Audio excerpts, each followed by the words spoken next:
to learn about the grammar of nani nani ke. Nani nani ke is mean a casual suffix to confirm something you are trying to remember. They say that a casual suffix to confirm something you are trying to remember. This means that when you use the ke, it means you not sure about something in yourself. For example, somebody told you that about his or her age, or his or her birthday, or his or her father, grandfather name, right? But the time pass away, so you are not really, you remember but you're not sure. So you can ask back that when is your birthday, or what is your father name, something like this.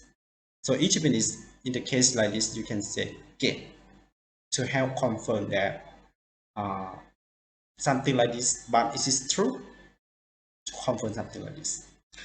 So in Japanese, when you use the grammar of ke, you can use the verb, noun, and adjective, including non-adjective and e-adjective.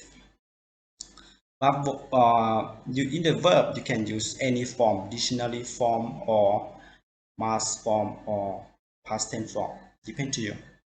But for the noun, you should change, you should end by da or datta.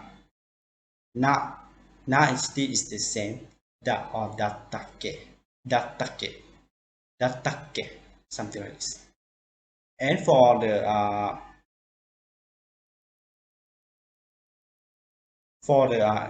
e-adjective, you can change to be the past tense, right? For katta, oishikatta, something like this. Tanushikattake, something like this.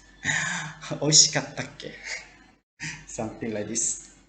So what you remember is something about this. So the next we are going to learn about some example to make more understand about how to use the grammar of nani nani ke. So let's see together.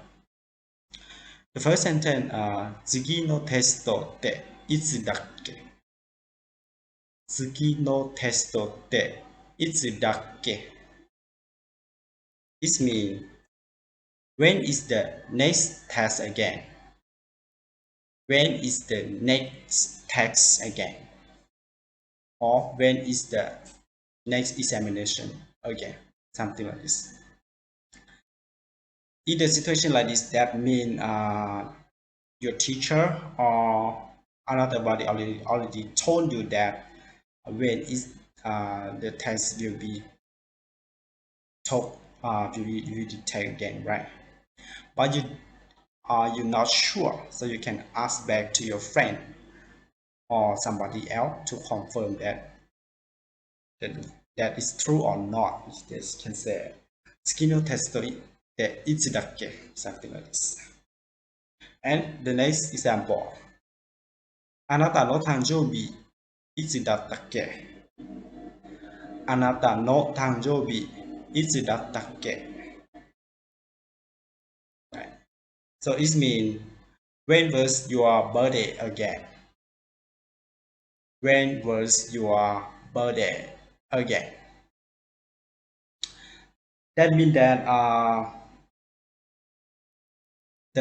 your friend birthday you already went to enjoy your friend birthday, but now you already forget or you're not sure about that day. So you can ask your friend back that when was your birthday, right? So in Japanese, you can say いつだったっけ, which means in the past tense, that the situation that happened in the past tense, but you don't remember, or even you remember but you're not sure. いつだったっけ? あなたの誕生日はいつだったっけ? I can say あなたの名前は Nandatakke, something like this. The next, doko ni sunde irun dakke? Doko ni sunde irun dakke? Doko ni sunde irun dakke? It means, where did you live again? Where did you live again? The next, 自己紹介したっけ? 自己紹介したっけ? Which means, have I already introduced myself?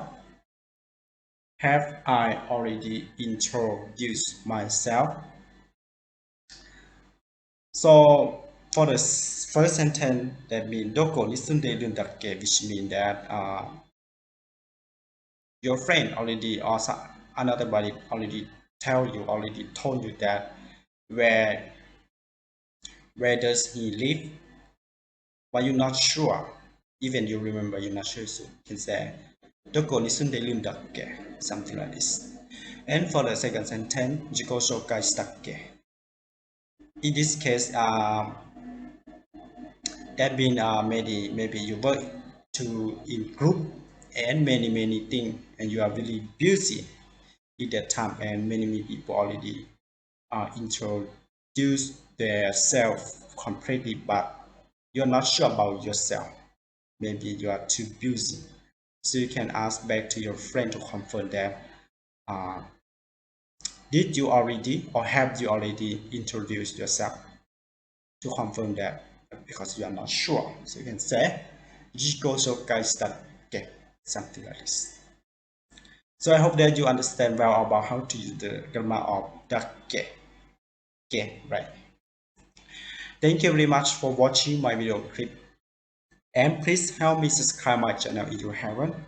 I hope to see you about learning Japanese in next video clip. ありがとうございました。